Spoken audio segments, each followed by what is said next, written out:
ಇವತ್ತು ಸಾಹಿತಿ ಗ್ರಾಮ ಅಂತ ಹೇಳಿ ಏನು ಶಿವಮೊಗ್ಗದಲ್ಲಿ ಸಾಹಿತ್ಯ ಪರಿಷತ್ತಿಂದ ಒಂದು ಕಟ್ಟಡವನ್ನು ಮಾಡಿ ಸನ್ಮಾನ್ಯ ಬಂಗಾರಪ್ಪಾಜಿಯವರು ನಮ್ಮ ತಂದೆಯವರ ಹೆಸರಲ್ಲಿ ಒಂದು ಲೈಬ್ರರಿ ಮಾಡಬೇಕು ಅಂತ ಹೇಳಿ ಭಾಳ ಅವರಿಗೆ ಆಸೆ ಇತ್ತು.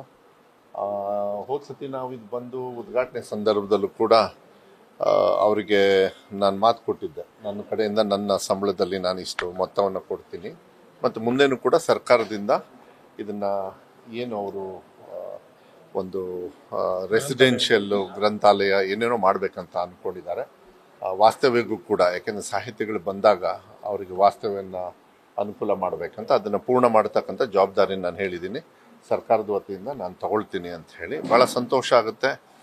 ನಮ್ಮ ತಂದೆ ಅವ್ರ ಹೆಸರಲ್ಲಿ ಅವರು ಕೂಡ ಸಾಹಿತಿ ಬಗ್ಗೆ ಭಾಳ ಆಸಕ್ತಿ ಇಟ್ಕೊಂಡಿರೋರು. ಇವತ್ತೇನಾದ್ರು ಕುವೆಂಪು ಯೂನಿವರ್ಸಿಟಿ ಇದೆ ಅಂತ ಹೇಳಿದರೆ ಅದು ಬಂಗಾರಪ್ಪಾಜಿಯವರು ಅವತ್ತಿನ ಒಂದು ತೀರ್ಮಾನ. ಅವರು ಮುಖ್ಯಮಂತ್ರಿಗಳಿರಬೇಕಾದ್ರೆ ಕೃಷಿ ಕಾಲೇಜ್ ಇರ್ಬೋದು, ಮತ್ತು ಕಾಗೋಡು ತಿಮ್ಮಪ್ಪಾಜಿಯವರು ಅಫ್ಕೋರ್ಸ್ ಅವರು ಕೂಡ ಸಾಕಷ್ಟು ಸಹಕಾರವನ್ನು ಮಾಡ್ಕೊಂಡು ಬಂದಿದ್ದಾರೆ.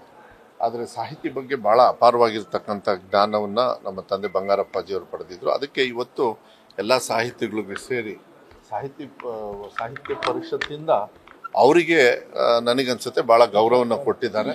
ಅವರ ಹೆಸರಲ್ಲಿ ಇಟ್ಟಿರೋದು ಭಾಳ ಅರ್ಥಪೂರ್ಣವಾಗಿ. ಅದಕ್ಕೆ ಸಾರ್ವಜನಿಕರು ಬರಬೇಕು. ಗ್ರಂಥಾಲಯ ಚಿಕ್ಕದು ಶುರು ಮಾಡಿದ್ದಾರೆ, ಇವಾಗ ಭಾಳ ದೊಡ್ಡ ಮಟ್ಟದಲ್ಲಿ ಆಗಬೇಕು. ಇದನ್ನು ನಾನು ಸಂಪೂರ್ಣವಾಗಿರ್ತಕ್ಕಂಥ ಸಹಕಾರವನ್ನು ನಾನು ಮಾಡ್ತೀನಿ. ಸಾರ್ವಜನಿಕರು ಬಂದು ಇದನ್ನ ಸವಲತ್ತನ್ನು ತಗೊಳ್ಬೇಕು. ಒಳ್ಳೊಳ್ಳೆ ಬುಕ್ಸ್ನ ಇಟ್ಟರೆ ಚೆನ್ನಾಗಿರ್ತದೆ. ಮಾಹಿತಿನೂ ಕೂಡ ಸಾಕಷ್ಟು ಹೋಗ್ತಕ್ಕಂಥದ್ದು ಆಗ್ತದೆ. ಆಮೇಲೆ ಶಿವಮೊಗ್ಗದಲ್ಲಿ ಇಡೀ ರಾಜ್ಯದಲ್ಲಿ ಇಲ್ಲೇ ಬೆಸ್ಟ್ ಇರಬೇಕು ಆ್ಯಕ್ಚುಲಿ. ಯಾಕೆಂದರೆ ಕುವೆಂಪು ಅವ್ರ ಜಿಲ್ಲೆ ಅಂತ ಹೇಳಿದಾಗ ಒಳ್ಳೆಯ ಒಂದು ಕೃತಿ ಆಗಲಿ, ಬುಕ್ಸ್ ಇರ್ತಕ್ಕಂಥ ಪುಸ್ತಕಗಳಿರ್ತಕ್ಕಂಥ ವ್ಯವಸ್ಥೆಯನ್ನು, ಸಾಹಿತಿಗಳನ್ನು ಸಂಗ್ರಹ ಆಗಿರ್ತಕ್ಕಂಥ ವ್ಯವಸ್ಥೆಯನ್ನು ಆದಷ್ಟು ಬೇಗ ಪೂರ್ಣ ಮಾಡ್ತಕ್ಕಂಥದ್ದು ಕೆಲಸವನ್ನು ಕೂಡ ನಾನು ತಗೊಳ್ತೀನಿ. ಹೇಳಿದ್ದೀನಿ ಅಧ್ಯಕ್ಷರಿಗೂ ಕೂಡ, ನೀವು ಸ್ವಲ್ಪ ಅದನ್ನ ನನಗೆ ಅವಾಗ ನೆನ್ಪು ಮಾಡಬೇಕು ಸರ್ಕಾರದ ವತಿಯಿಂದ.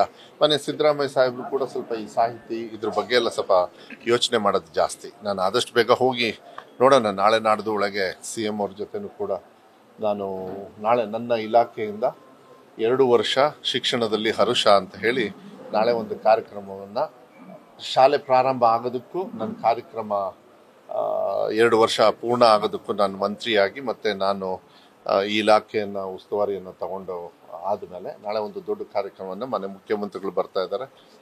ಸಿದ್ದರಾಮಯ್ಯ ಸಾಹೇಬರು, ಮಾನ್ಯ ಉಪಮುಖ್ಯಮಂತ್ರಿಗಳು DK ಶಿವಕುಮಾರ್ ಸಾಹೇಬರು ಬೆಂಗಳೂರಲ್ಲಿ ಮಾಡ್ತಾ ಇದ್ವಿ. ಭಾಳ ದೊಡ್ಡ ಮಟ್ಟದಲ್ಲಿ ಮಕ್ಕಳನ್ನು ಸ್ವಾಗತ ಮಾಡ್ಕೊಳ್ಳೋದು ಆ ವಿಚಾರನ, ಮತ್ತು ಕೆಲವು ಕಾರ್ಯಕ್ರಮಗಳಿಗೆ ಕೂಡ ಅಲ್ಲಿ ಘೋಷಣೆಯನ್ನು ಕೂಡ ನಾವು ಮಾಡ್ತಾ ಇದ್ದೀವಿ. ಇಷ್ಟು ನನ್ನ ಕಾರ್ಯಕ್ರಮ. ಕೋವಿಡ್ ಬಗ್ಗೆ ನೀವು ಕೇಳಿದ್ರಿ. ಯಾವುದೇ ಥರದ ಮಾರ್ಗಸೂಚಿ ಯಾವುದೂ ಇಲ್ಲ. ಯಾರೂ ಗಾಬರಿ ಪಡಬೇಕಾಗಿಲ್ಲ. ಆದರೆ ಜವಾಬ್ದಾರಿ ಅಂತೂ ಮರಿಬಾರ್ದು. ಯಾಕೆಂದರೆ ನಾವೆಲ್ಲ ಅನುಭವಿಸ್ಬಿಟ್ಟಿದ್ದೀವಿ ಎಲ್ಲರೂ ಕೂಡ 2 ವರ್ಷ ಕೋವಿಡ್ಡು.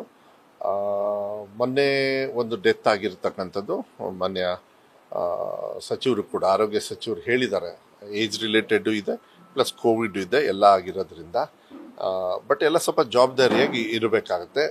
ಬಟ್ ನಾವು ನಮ್ಮ ಇಲಾಖೆಯಲ್ಲಿ ಕೇಂದ್ರ ಸರ್ಕಾರದವರು ಏನು ಮಾರ್ಗಸೂಚಿ ಕೊಡ್ತಾರೆ ಮತ್ತು ರಾಜ್ಯ ಸರ್ಕಾರದವರು ಅದನ್ನು ಏನು ಫಾಲೋ ಮಾಡ್ತಾರೆ ಅದನ್ನೇ ನಾವು ಮಾಡಬೇಕಾಗ್ತದೆ. ನಾನು ವೈಯಕ್ತಿಕವಾಗಿ ಏನು ತಗೊಳ್ಳೋದಕ್ಕೆ ಎಲ್ಲದಕ್ಕೂ ಒಂದು ರೂಲ್ಸ್ ಆ್ಯಂಡ್ ರೆಗ್ಯುಲೇಷನ್ಸು ಅವರಿಂದ ಫಾರ್ಮೇಷನ್ ಬರುತ್ತೆ. ಇದೆಲ್ಲ ಸರ್ಕಾರಗಳ ಆದೇಶವನ್ನು ಪಾಲಿಸ್ತಕ್ಕಂಥ ಕೆಲಸವನ್ನು ನಾವು ಮಾಡ್ತೀವಿ. ಆಸ್ ಆಫ್ ನಾವು ಏನು ಬಂದಿಲ್ಲ. ಕಡ್ಡಾಯವಾಗಿ ಅವ್ರು ಹೇಳಿದಾಗ ಬರ್ತದೆ. ಈಗ ಆಸ್ ಆಫ್ ನಾವು ಇಲ್ಲ. ಈಗ ದಿನೇಶ್ ಗುಂಡೂರಾವ್ ಅವರು ಕೂಡ ಇವತ್ತು ಇಲ್ಲಿಗೆ ಬರ್ತಾ ಇದ್ದಾರೆ, ಅವ್ರಿಗೂ ಕೂಡ ಕೇಳ್ಬೋದು. ಅದೇನಾಗ್ತದೆ, ಭಾಳ ಹೆಚ್ಚು ಜಾಸ್ತಿ ಚರ್ಚೆ ಮಾಡೋದು, ಗಾಬರಿನೂ ಆಗಬಾರ್ದು. ಬಟ್ ಜವಾಬ್ದಾರಿ ಇರಬೇಕು. ಯಾಕೆಂದ್ರೆ ಮಕ್ಕಳು, ಸೊ ಹಿರಿಯರಿಗೆ ಮತ್ತು ಮಕ್ಕಳು ಸ್ವಲ್ಪ ಕೇರ್ಫುಲ್ ಆಗಿರಬೇಕು ಅಂತಕ್ಕಂಥದ್ದು ಸ್ವಾಭಾವಿಕವಾಗಿ ಹೇಳೋದ್ರಿಂದ ಮಾರ್ಗಸೂಚಿಯನ್ನು ಯಾವುದೇ ಸಂದರ್ಭದಲ್ಲಿದ್ದಾಗ ನಾನು ಇಷ್ಟೇ ಹೇಳೋದು, ದಯವಿಟ್ಟು ಮಾಹಿತಿಯನ್ನು ಫಾಲೋಅಪ್ ಮಾಡ್ತಾ ಇರ್ರಿ. ಮಾರ್ಗಸೂಚಿ ಏನು ಬರ್ತಾ ಇರುತ್ತೆ ಕೇಂದ್ರ ಇಲ್ಲ ರಾಜ್ಯ ಸರ್ಕಾರದ್ದು, ಅದನ್ನು ಫಾಲೋ ಮಾಡಬೇಕು.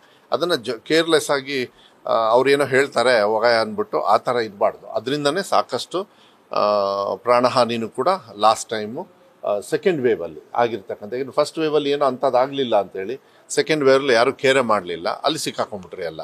ಆಮೇಲೆ ಇದು ಕೂಡ ಜಾಸ್ತಿ ಇತ್ತು. ಅದಕ್ಕೆ ಮಾಹಿತಿಯನ್ನು ಯಾವಾಗಲೂ ಕೂಡ ಗಮನ ಇಡಬೇಕು.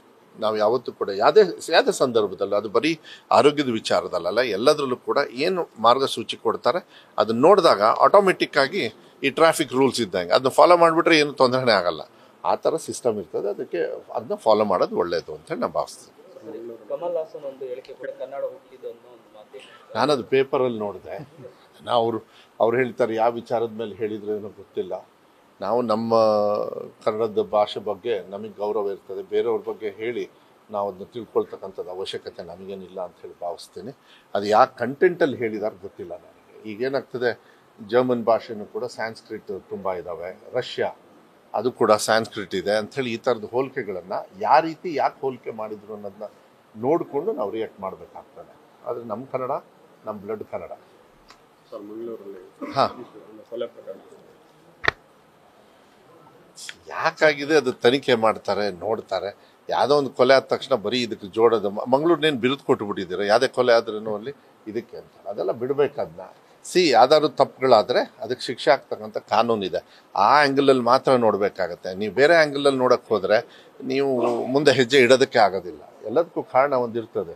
ಏನಾದ್ರು ತಪ್ಪುಗಳಾದಾಗ, ಆಕ್ಸಿಡೆಂಟ್ ಆದಾಗ, ಇದೆಲ್ಲದೂ ಕೂಡ ಅದನ್ನ I don't think we should. ಅದು ನಿಮ್ಮ ಮಾಧ್ಯಮದಲ್ಲಿ ನೀವು ತೋರಿಸಿದಿರಿ ಅಲ್ಲ, ಆಡಿಯೋ ನಿಮ್ಮ ಮಾಧ್ಯಮದಲ್ಲಿ ತೋರಿಸಿದಿರಿ. ಅದು ಏನು ಆಗು ಹೋಗುಗಳು ನೀವು ನೋಡಿದ್ದೀರಾ? ಸುಮ್ಮನೆ ಇಲ್ಲದೆ ಇರೋದು ಹಾಗೆ ಒಂದೇ ಸತಿ ಕೇಳಿಬಿಟ್ರೆ. ಈಗ ನನಗೂ ಅಷ್ಟೇ, ನಾನು ಪೇಪರಲ್ಲಿ ನೋಡಿದ್ದದು. ಅವನು ಯಾವನ್ ಮಾಡಿದ್ನೋ ಏನೋ, ಶಿಕ್ಷೆ ಅನ್ನೋದಿರುತ್ತೆ, ಶಿಕ್ಷೆ ಕೊಡಬೇಕು. ಅದು ನಿಜವಾಗ್ಲೂ ಪ್ರತೀಕಾರನೇ ಏನೋ. ಸೊ ಅದಕ್ಕೆ ಎಲ್ಲದನ್ನೂ ಯಾವುದಕ್ಕೂ ಜೋಡಿಸ್ಬಾರ್ದು. ಅದನ್ನ ಅದು ಒಳ್ಳೇದಲ್ಲ ಅದು. Okay, thank you. News first, ನಿರ್ಭೀತಿಯಿಂದ ನಿಮ್ಮ ಪರವಾಗಿ.